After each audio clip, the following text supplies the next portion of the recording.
الحمدللہ رب العالمین والصلاة والسلام علی سید الانبیاء والمرسلین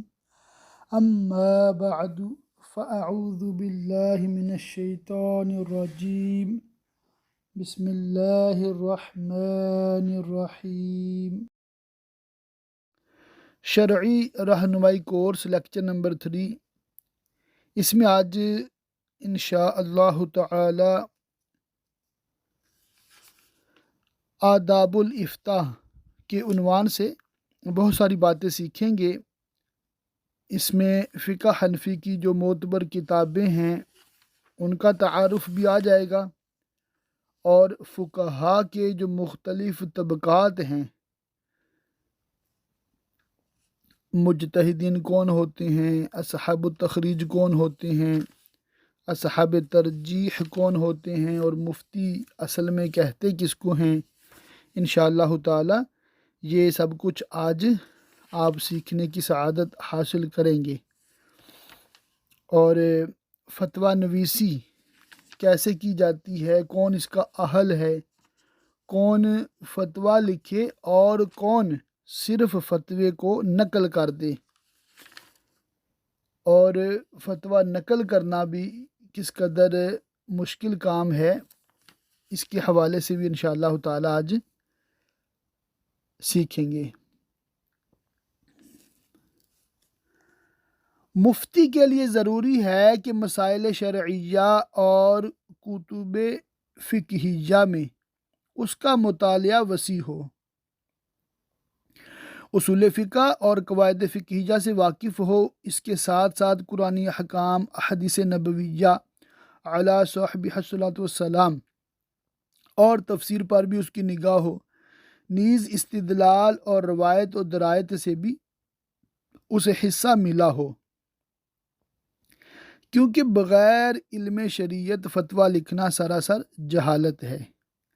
اس لیے ضروری ہے کہ مفتی کو یہ علم حاصل ہو کہ طبقات مسائل کتنے ہیں اور کون کون سے ہیں، نیز طبقات الفقہاء کتنے ہیں اور کون کون سے ہیں۔ اس لیے سب سے پہلے ہم ان دونوں کو بیان کریں گے، اس کے بعد آداب الافتاء پر روشنی ڈالیں گے۔ طبقات مسائل۔ علماء احناف کے نزدیک مسائل 3 طبقات پر ہیں۔ پہلا، مسائل الاصول، ان کو ظاہر الروایت بھی کہتے ہیں۔ یہ وہ مسائل ہیں جو اصحاب المذہب سے مروی ہیں، یعنی سیدنا حضرت حسن بن زیاد رحمۃ اللہ تعالی علیہ وغیرہ، اور وہ حضرات جنہوں نے حضرت امام اعظم ابو حنیفہ، سیدنا امام ابو یوسف، سیدنا امام محمد علیہ رحمہ و رضوان سے روایت کی۔ لیکن مشہور و اغلب ظاہر الروایہ کے بارے میں یہ ہے کہ ظاہر الروایہ حضرت امام اعظم، امام ابو یوسف اور امام محمد علیہم الرحمہ کی اقوال ہی کو کہتے ہیں، اور ظاہر الروایہ کا اطلاق جن کتابوں پر ہے وہ حضرت امام محمد رحمۃ اللہ تعالی علیہ کی 6 کتابیں ہیں: مبسوط، جامع صغیر، جامع کبیر، زیادات، سجر صغیر، سجر کبیر۔ ان کو ظاہر الروایہ اس لیے کہا جاتا ہے کیونکہ یہ کتابیں حضرت امام محمد رحمۃ اللہ علیہ سے ثقہ راویوں نے روایت کی ہیں، اس لیے یہ آپ سے بتواتر ثابت یا مشہور ہیں۔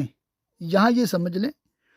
کہ سیدنا امام اعظم ابو حنیفہ کے 2 شاگرد بہت مشہور ہیں، پہلے امام ابو یوسف اور دوسرے امام محمد۔ امام محمد عمر میں چھوٹے تھے، اور یہ امام اعظم کے بھی شاگرد ہیں اور امام ابو یوسف کے بھی شاگرد ہیں۔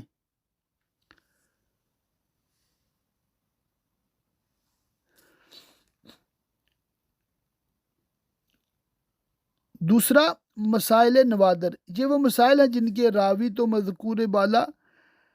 اصحاب ہی ہیں، لیکن یہ مسائل مذکورہ بالا 6 کتابوں میں نہیں ہیں جن کو ظاہر الروایہ کے نام سے موسوم کیا گیا ہے، بلکہ یہ مسائل یا تو امام محمد علیہ رحمہ کی دوسری کتابوں میں مذکور ہیں، جیسے کسانیات، ہارونیات، جرجانیات اور رکیات۔ ان کتابوں کو غیر ظاہر الروایہ کہنے کی وجہ یہ ہے کہ یہ کتابیں امام محمد علیہ رحمہ سے ایسی روایات صحیحہ، ثابتہ اور ظاہرہ سے مروی نہیں ہیں جیسی کہ پہلی 6 کتابیں ہیں، یا پھر وہ مسائل ان کتابوں کے علاوہ دوسری کتابوں میں مذکور ہیں، جیسے حسن بن زیاد کی المجرد وغیرہ، اور کتب العمالی جو حضرت امام ابو یوسف رحمۃ اللہ تعالی علیہ نے املا کرائی تھی۔ آگے ہے الواقعات، تیسرا جو طبقہ ہے۔ طبقات مسائل کی یہ تیسری قسم ہے۔ یہ وہ مسائل ہیں جن کو بعد کے مجتہدین نے مرتب و مؤلف فرمایا، جو کہ امام ابو یوسف اور امام محمد کے تلامذہ یا ان کے تلامذہ کے تلامذہ ہیں، ان کی بہت بڑی تعداد ہے۔ پھر یہاں پر کافی علماء فقہا کے نام، ان کی کتابوں کے نام آتے ہیں، تو یہ آپ خود سے PDF سے دیکھ سکتے ہیں، میں یہاں پر آڈیو میں ریکارڈ نہیں کروا رہا۔ اس کے بعد طبقہ آتا ہے طبقات الفقہا۔ یہ زیادہ دلچسپ موضوع ہے، اس سے ہمیں اندازہ ہوگا کہ ہمارا ان میں سے کسی میں بھی شمار نہیں ہے، یعنی کہ علماء میں جو فقہا ہوتے ہیں نا، ان کا درجہ زیادہ ہوتا ہے، اور فقہا میں پھر کتنے مراتب ہیں یہ دیکھیں، اور جو سمجھ لیں کہ جیسے ہوتا ہے نا اونچی عمارت ہے، ٹوپی سنبھال کے دیکھو، یہ زیادہ سار اونچا کر کے دیکھو گے تو ٹوپی گر جائے گی، تو یوں ہے۔ اور اس کا مقصد یہاں پر بیان کرنے کا ایک احساس دلانا بھی ہے کہ ہمیں اپنی اوقات کا پتہ ہونا چاہیے۔ یہ نہیں کہ ہم نے مطلب 2-4 کتابیں دیکھ لیں اور ہم بیٹھ گئے جناب مفتی بن کے، اور ہم یہ دعوے کرنے لگ جائیں کہ جو مجھے سمجھ آئی ہے نا بس وہی دین ہے، باقی تو کسی کو سمجھ ہی نہیں آئی دین کی۔ یہ بات نہیں ہے، بلکہ ہم یہ دیکھیں کہ اتنے درجے ہیں، اللہ کی رحمت سے ہمیں یہ شعور ملا ہے کہ ہم نے دین سیکھنا ہے، تو ہم کیسے آہستہ آہستہ خود کو بہتر سے بہترین کر سکتے ہیں۔ اور یہ تو میں نے پچھلے لیکچر میں بھی عرض کر دیا تھا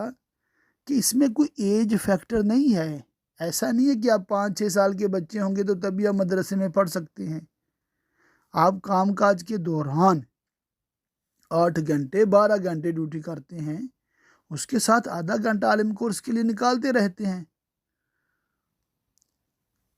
اگر اس کو مزید بڑھا دیں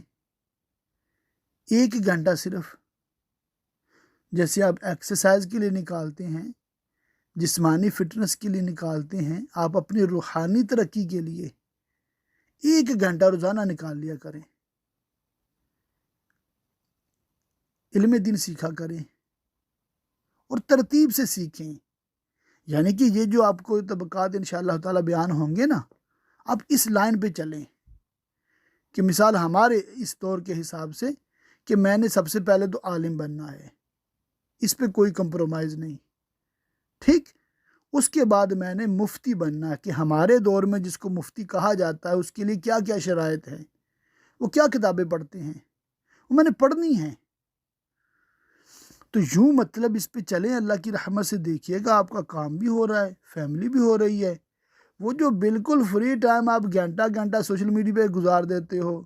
یا گھنٹے گھنٹے ایسے کسی سے گپوں میں گزار دیتے ہو، اس کو آپ نے تھوڑا سا آرگنائز کرنا ہے۔ دیکھیں ٹائم مینجمنٹ نہیں کریں گے، لائف کو آرگنائزڈ نہیں کریں گے تو کچھ بھی اچیو نہیں کر سکتے، نہ دین نہ دنیا۔ آپ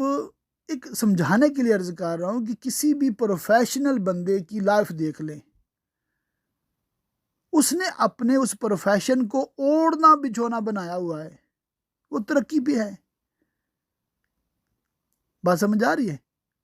تو اس طرح ہم دین میں ترقی کرنا چاہتے ہیں تو ہمیں بھی چاہیے کہ ہم دین کے ان معاملات کی طرف دیکھیں، ان کو پڑھیں، ان کو سمجھیں، پھر جتنی کسی کو اللہ پاک کی توفیق حاصل ہے، جتنی سمجھ حاصل ہے، جتنا وہ وقت دے سکتا ہے اس کے مطابق اتنا دے، جو مجبور ہے معذور ہے۔ چلے کم از کم خواہش تو کر سکتے ہیں نا، جتنا ہو سکے کوشش تو کر دیں. کیا پتہ اللہ پاک محض اپنی عطا سے ایسا نواز دے آپ کی نیت صادقہ پر کہ بڑے بڑے علماء دیکھتے رہ جائیں. ہوتا ہے یہ بھی. تو اللہ پاک کسب سے بھی علم عطا فرماتا ہے اور علم لدنی بھی عطا فرما دیتا ہے محض اپنے فضل سے. تو ہم تو اللہ پاک کی بارگاہ میں یہی دعا کرتے ہیں کہ ہمیں دین کا درست فہم عطا فرمائے، اپنے فضل سے ہمیں عالم بنائے، اور عالم بھی ایسا بنائے کہ ہم سنت کے عالم ہوں اور اہل سنت کے عالم ہوں، ٹھیک ہے، اور اسلام کے مبلغ ہوں اور دین اسلام پر چلنے والے، دوسروں کو چلانے والے ہوں. آمین. ایک مفتی کے لیے جس طرح طبقات المسائل اور معتبر و مستند کتب فقہیہ اور فتاویٰ کا علم ہونا ضروری ہے، اسی طرح اس کے علم میں یہ بات بھی ہونی چاہیے کہ طبقات الفقہا کتنے اور کس فقیہ کا درجہ کیا ہے، تاکہ اسے یہ معلوم ہو سکے کہ کس فقیہ کا قول معتبر اور قابل استناد ہے اور کون درجہ اعتبار میں نہیں. اس لیے ہم طبقات الفقہا کا بیان کرنا بھی ضروری خیال کرتے ہیں. علماء ماہرین فقہ و شریعت نے فقہا کے 7 طبقات بیان فرمائے ہیں. سب سے پہلے ہے طبقۃ المجتہدین فی الشرع، جیسے ائمہ 4 امام ابو حنیفہ، امام مالک، امام شافعی اور امام احمد بن حنبل رضی اللہ عنہم، اور وہ لوگ جو قواعد اصول کی تاسیس میں نیز ادلہ 4 قرآن پاک، احادیث، قیاس اور اجماع سے احکام فرعیہ کے استنباط میں، اصول و فروع میں بغیر کسی اور کی تقلید کے ان ہی ائمہ 4 کے مسلک پر ہی رہے. تو یہ 4 کا یہاں پر ذکر ہے. ویسے اس پوری امت میں کم و بیش صرف 100 مجتہدین ہوئے ہیں، یعنی کہ یہ اتنا ٹاپ لیول ہے. بات سمجھ آ رہی ہے کہ جو خود مجتہد ہو وہ کسی کی تقلید نہیں کرتا، بلکہ غیر مجتہد اس کی تقلید کرتا ہے. دوسرا طبقہ ہے طبقۃ المجتہدین فی المذہب، جیسے امام ابو یوسف، امام محمد اور جملہ تلامذہ امام ابو حنیفہ رضی اللہ عنہم. یہ حضرات اس امر کی قدرت رکھتے تھے کہ ادلہ 4 سے اپنے استاد حضرت امام ابو حنیفہ رحمہ اللہ کے مستخرجہ قواعد و اصول کے مطابق احکام شرعیہ کا استخراج کر سکیں. نمبر 3 طبقۃ المجتہدین فی المسائل، یہ وہ حضرات ہیں جو ایسے مسائل کا استنباط جن کے بارے میں کوئی روایت صاحب المذہب سے نہیں ملتی، اپنے ائمہ کرام کے مقرر کردہ قواعد و اصول کے مطابق کرتے ہیں، جیسے علامہ خصاف رحمۃ اللہ تعالی علیہ جن کا انتقال 261 ہجری میں ہوا، علامہ ابو جعفر طحاوی جن کی شرح معنی الاثار بھی ہے، طحاوی شریف، یہ 321 میں، اور حضرت ابو الحسن الکرخی 340 میں ان کا انتقال ہوا، شمس الائمہ الحلوانی 456 ہجری میں ان کا وصال ہوا، شمس الائمہ سرخسی 500 ہجری میں، فخر الاسلام بزدوی 482 ہجری میں، فخر الدین قاضی خان 593 وغیرہ ہم. یہ حضرات نہ اصول میں نہ فروع میں کسی میں بھی اپنے امام کی مخالفت نہیں کر سکتے، یعنی کہ یہ تیسری کیٹیگری میں آتے ہیں. نمبر 4 ہے طبقۃ اصحاب تخریجی من المقلدین، جیسے امام راضی. یہ حضرات اجتہاد پر بالکل قادر نہیں، لیکن چونکہ یہ جملہ قواعد و اصول کا پورا علم اور مسائل و قواعد کے ماخذ سے پوری واقفیت رکھتے تھے، اس لیے ان میں یہ صلاحیت تھی کہ ایسے امور کی تفصیل بیان کر دیں جہاں امام مذہب سے ایسا قول مروی ہو جو مجمل ہو، اور اس میں دو صورتیں نکل رہی ہوں، یا کوئی ایسا قول جو دو چیزوں کا محتمل ہے اور وہ صاحب مذہب سے یا اس کی تلامذہ مجتہدین میں سے کسی ایک سے مروی ہے، اس کی تشریح و تفصیل اصول و قیاس اور امثال و نظائر کی روشنی میں بیان کر دیں۔ صاحب ہدایہ نے جہاں کہیں کہا ہے قضا فی تخریج الکرخی یا قضا فی تخریج الرازی،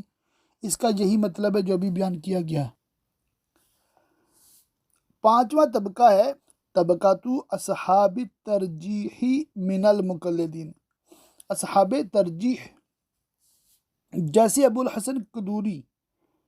جن کا وصال 428 میں، اور صاحب الہدایہ جن کا وصال 593 میں۔ ان کا مقام یہ ہے کہ یہ حضرات بعض روایات کو بعض پر تفضیل دینے کی اہلیت رکھتے تھے، جیسے وہ کسی روایت کی تفضیل میں فرماتے ہیں ھذا اولا، یہ بہتر ہے، ھذا اصح، یہ زیادہ صحیح ہے، ھذا اوضح، یہ زیادہ واضح ہے، ھذا اوفق للقیاس، یہ قیاس کے لیے زیادہ موافقت رکھتا ہے۔ اچھا، یہاں میں آپ کو عرض کر دوں، یہ جو دو کتابوں کا ذکر کیا گیا ہے نا، ہدایہ، یہ فقہ کی 5ویں کتاب پڑھائی جاتی ہے درس نظامی میں، یہ 6 7ویں سال میں جا کے پڑھائی جاتی ہے۔ ہدایہ ایک تفصیلی کتاب ہے، ٹھیک ہے۔ تو عالم کورس اردو کرنے والوں کو مشورہ یہ ہے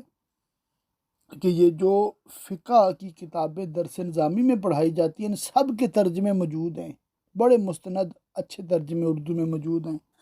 آپ نے عربی نہیں سیکھی، کوئی بات نہیں، اردو تو سیکھی ہے نا، اردو تو آتی ہے نا، ہو جائیں شروع۔ سب سے پہلے نور الایضاح یہ کتاب پڑھ لیں آپ، پھر مختصر القدوری پڑھ لیں آپ، پھر کنز الدقائق پڑھ لیں آپ، پھر شرح وقایہ پڑھ لیں آپ، پھر ہدایہ پڑھ لیں آپ، بالکل خالص اردو میں پڑھیں، کوئی مشکل نہیں ہے۔ مگر یہ ذہن میں رکھیں کہ یہ وہ کتابیں ہیں، ان میں وہ مسائل ہیں جو کم و بیش آپ نے بہار شریعت میں پڑھے ہوئے ہیں، یعنی کہ کچھ نیا نہیں ہوگا میرے حساب سے، مگر آپ کو انشاءاللہ تعالیٰ ایک نیا انداز ملے گا، ایک نئی سوچ ملے گی، نئی فکر ملے گی، اور ذہن میں مزید وسعت آئے گی، اور اطمینان اور سکون آئے گا کہ میں جو بیان کر رہا ہوں، میں جو پڑھ رہا ہوں، یہ وہی ہے جو درس نظامی والے پڑھتے ہیں،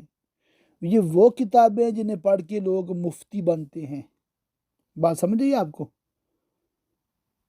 تو کوئی مشکل نہیں ہے۔ یہ جو کتابوں کے میں نے نام لیے نا، نور الایضاح ایک ہی جلد ہے، مختصر القدوری بھی ایک جلد ہے، تھوڑی بڑے سائز میں ہے، کنز الدقائق بھی ایک ہی جلد ہے، شرح وقایہ بھی ایک ہی جلد ہے۔ ہاں، ہدایہ کی زیادہ جلدیں ہیں، ترجمے کے ساتھ بعض کی تو 10 12 جلدیں بھی بن جاتی ہیں، مگر پھر کیا کہتے ہیں اتنے ہی زیادہ اس میں آپ کو مسائل بھی تو سیکھنے کو ملیں گے نا۔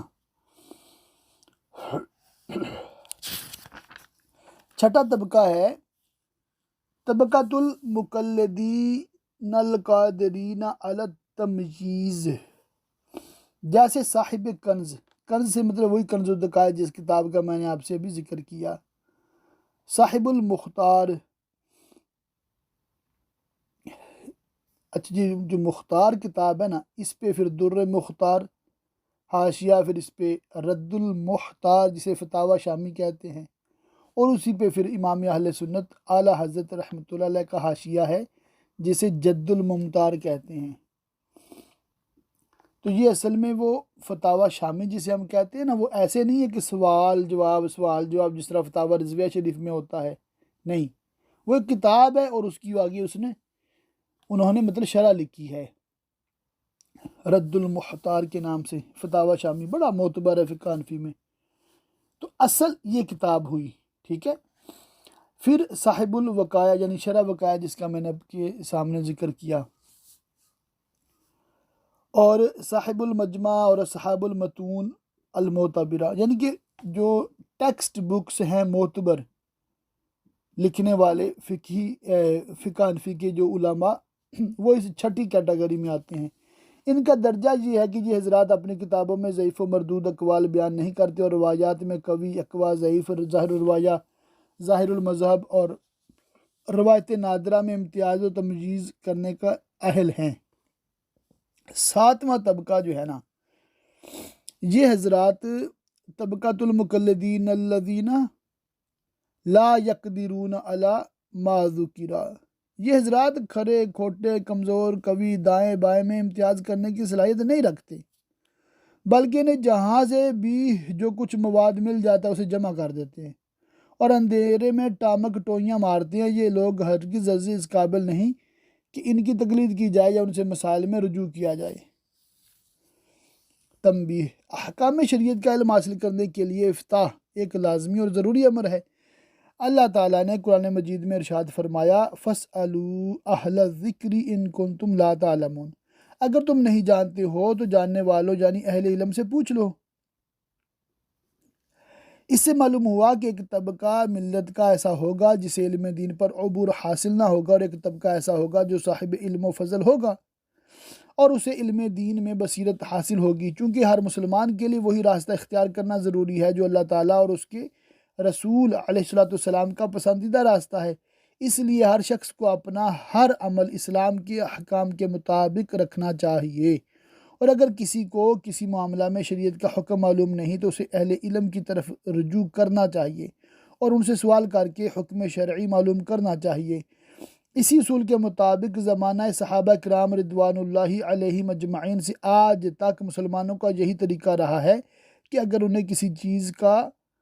جواز یا عدم جواز معلوم نہیں تو انہوں نے بلا تأمل اہل علم سے اس کا حکم شرعی معلوم کر لیا۔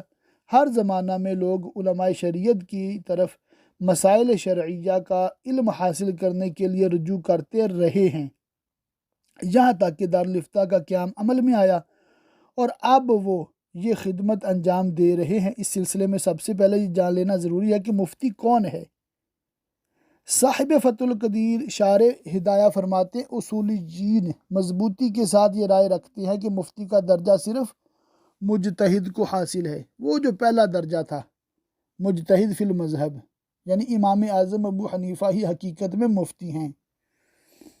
جو شخص خود مجتہد نہیں ہے لیکن اسے مجتہد کے اقوال زبانی یاد ہیں، وہ مفتی نہیں ہے۔ اسے جب مسئلہ دریافت کیا جائے تو اسے بطور نقل و حکایت کسی مجتہد کا قول جواب میں بتانا چاہیے۔ اس سے یہ بات تو معلوم ہوئی کہ ہمارے زمانے میں یعنی زمانہ مصنف فتح القدیر میں جو علماء فتویٰ دیتے ہیں حقیقت میں وہ فتویٰ نہیں ہے، بلکہ اصل میں کسی مجتہد مفتی کا قول ہے جو نقل کر دیا گیا ہے تاکہ مستفتی یعنی سوال پوچھنے والا اس پر عمل کرے۔ مجتہد سے اس کا قول نقل کرنے کے دو طریقے ہیں، اول یہ کہ یا تو وہ قول اس کے پاس کسی صحیح سند سے پہنچا ہو، دوم یہ کہ اس نے مجتہد کا وہ قول کسی ایسی مشہور کتاب سے لیا ہو جو دیگر علماء کے ہاتھوں میں رہتی ہو، جیسے امام محمد بن الحسن رحمہ اللہ کی کتابیں، اور ایسے ہی دوسری کتب فقہیہ جو اپنی روایت و سناد کے اعتبار سے خبر متواتر یا خبر مشہور کے درجہ میں ہیں۔ تو آج یہ ہم نے سیکھ لیا کہ حقیقت میں مفتی کسے کہتے ہیں۔ دوسرا ہے طبقہ آداب الافتاء کے سلسلے میں دوسری بات یہ ہے کہ علماء احناف روایات ظاہرہ میں جن مسائل پر متفق ہیں فتویٰ یقیناً انہی پر ہوگا۔ پھر اس میں تفصیل ہے جو آپ PDF میں خود سے دیکھ سکتے ہیں۔ تیسرا ہے جب امام اعظم رحمۃ اللہ علیہ سے کسی مسئلہ میں روایات مختلف ہوں یا اس مسئلہ میں آپ سے یا آپ کے صحاب سے کوئی روایت نہ ملے تو پہلی صورت میں جو روایت حجت و دلیل کے اعتبار سے اقویٰ یعنی زیادہ مضبوط ہے اسے اختیار کیا جائے، اور دوسری صورت میں یعنی جب کہ امام اعظم اور آپ کے صحاب سے اس مسئلہ میں کوئی روایت ہے ہی موجود نہ ہو تو متاخرین کا اس میں کیا قول ہے۔ اگر متاخرین ایک ہی قول پر متفق ہے تو اس قول کو اختیار کرے،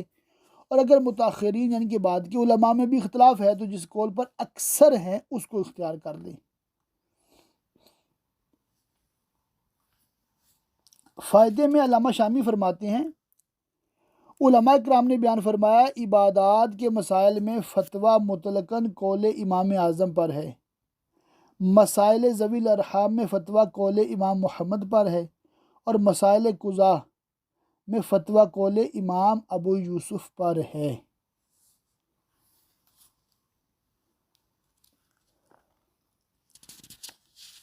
تو پھر اس میں مطلب مزید مفتی کو کیسا ہونا چاہیے، کیسے اس کو مطلب فتویٰ لکھنا چاہیے، ڈیٹیل آتی ہے، جس کے تحت نمبر 4 میں ہے جب کسی مسئلہ میں قیاس ہو اور استحسان ہو تو محدود چند مسائل کو چھوڑ کر عمل استحسان پر ہوگا۔ نمبر 5 میں ہے جب کوئی مسئلہ ظاہر روایت میں مذکور نہ ہو بلکہ کسی دوسری روایت میں ثابت ہو تو اس کا حوالہ دینا چاہیے۔ نمبر 6 میں ہے امام نصفی نے مستصفیٰ میں بیان فرمایا جب فقہا کسی مسئلہ میں 3 اقوال بیان فرمائیں تو ان میں راجح قول اول ہے۔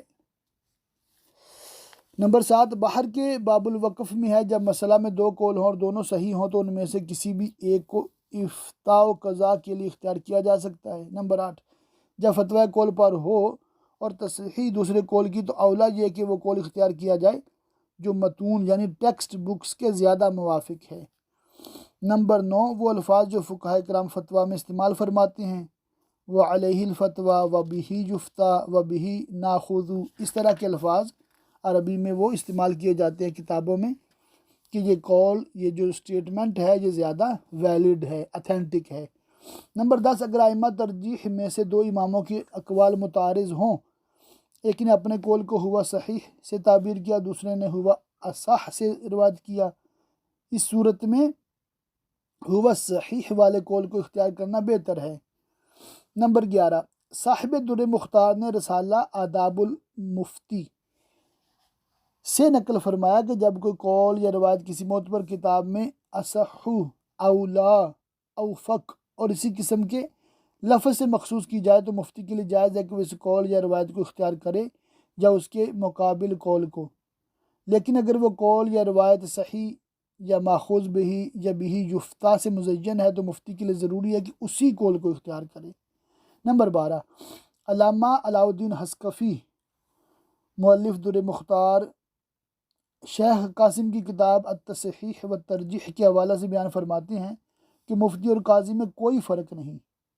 سوائے اس کے کہ مفتی احکام شریعت بیان کرتا ہے اور قاضی احکام شریعت کو لازم و نافذ کرتا ہے۔ نمبر 13 مفتی کے لیے ضروری ہے کہ وہ جس فقیہ کے قول کے مطابق فتویٰ دے رہا ہے اسے کما حقہ واقف ہو۔ نمبر 14 فتاوی خیریہ کے آخر میں ہے مفتی اور قاضی کے لیے راجح و مرجوح، قوی اور ضعیف اقوال کا علم رکھنا ضروری ہے۔ نمبر 15 علامہ شامی فرماتے ہیں کہ ناقابل اعتماد کتابوں سے فتویٰ نہیں لکھنا چاہیے۔ نمبر 16 جب امام اعظم اور صاحبین کسی قول پر متفق ہوں تو پھر بغیر کسی شدید تر ضرورت کے اس سے عدول نہیں کیا جا سکتا، لیکن اگر امام صاحب رحمہ اللہ ایک طرف اور صاحبین آپ کے دونوں جو شاگرد ہیں امام ابو یوسف اور امام محمد دوسری طرف ہوں، اس وقت اگر صاحبین کی رائے بھی الگ الگ ہے تو فتویٰ قول امام پر ہوگا، لیکن اگر صاحبین ایک رائے پر ہوں اور امام اعظم دوسری پر تو عبداللہ بن مبارک کے نزدیک کی صورت میں بھی فتویٰ قول امام پر ہوگا۔ دیگر علماء کا قول یہ ہے کہ صورت میں مفتی کو اختیار ہے کہ جس کے قول پر چاہے فتویٰ دے، صاحبین کے قول یا امام اعظم کے قول پر۔ اس اختیار کا مطلب یہ ہے کہ وہ یعنی مفتی دلیل میں غور کرے اور جو دلیل قوی ہو اس پر فتویٰ دے۔ نمبر 17 مجموعہ رسائل ابن عابدین 131 صفحہ پر ہے، مفتی کے لیے یہ مناسب نہیں کہ وہ صرف انہی امور کو سامنے رکھے جو کہ کتب ظاہر الروایہ میں منقول ہیں۔ اور بالکل آخری جملہ انشاءاللہ تعالی میں پڑھ دیتا ہوں۔ آداب الافتاء کے ان اصول و قواعد اور احکام سے معلوم ہوا کہ فتویٰ دینا اور حکم شریعت قرآن کریم یا احادیث پاک یا کتب فقہ سے بیان کرنا کوئی سہل کام نہیں کہ جس کو ہر عالم یا عامی جاہل یا کم علم اور قلیل البصیرت انجام دے سکے۔ قرون اولیٰ میں افتاء کے لیے اجتہاد کی شرط تھی،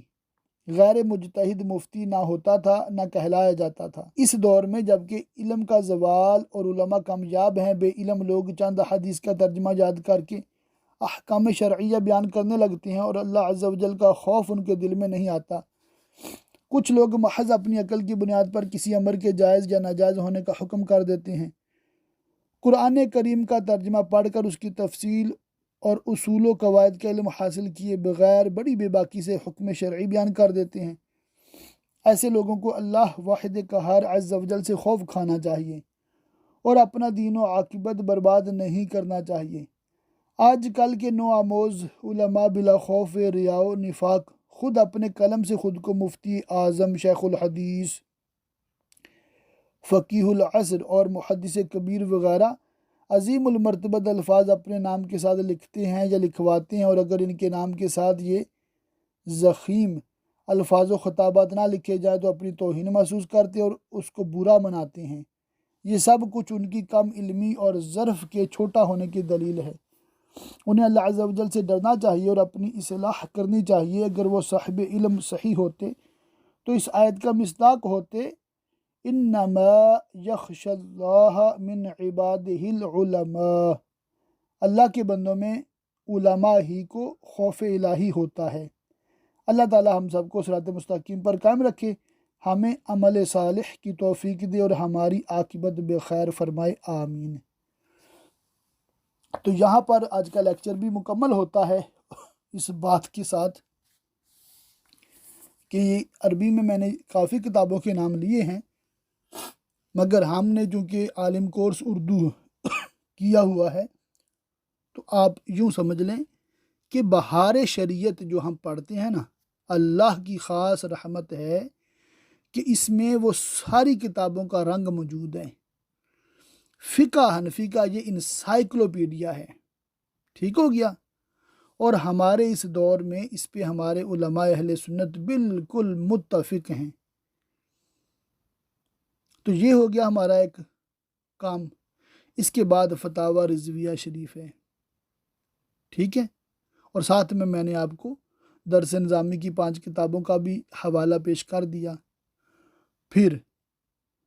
میں ذاتی طور پہ جو پریفر کرتا ہوں، دعوت اسلامی کے مفتیان کرام کے فتوے ہیں وہ آپ کو مل جاتے ہیں۔ اسی طرح جامعہ اشرفیہ کے مفتیان کرام جو ہیں ان کے فتاوی جات ہیں، اسی طرح بریلی شریف کے علماء کے فتاوی جات ہیں، اور بھی ایسے علماء، سبھی کے مجھے نام بھی نہیں آتے، نام مطلب ذکر کرنا اس میں ضروری ہے۔ جو بھی علماء مسلک اعلیٰ حضرت پر ہیں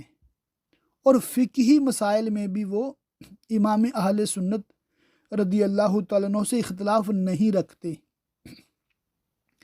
آپ نے صرف ان کے پیچھے پیچھے رہنا ہے۔ یعنی کہ ایسا مفتی، ایسا عالم جو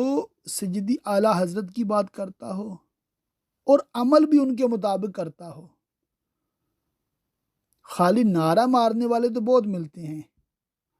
مگر حقیقت میں وہ فکر رضا سے متفق بھی ہو، بس اس کا دامن تھام لینا ہے اور اس کے پیچھے پیچھے چلنا ہے انشاءاللہ تعالی۔ اللہ کی رحمت سے اتنا آپ علم سیکھیں، اتنا علم سیکھیں کہ سکھانے والے بن جائیں۔ اور اس کے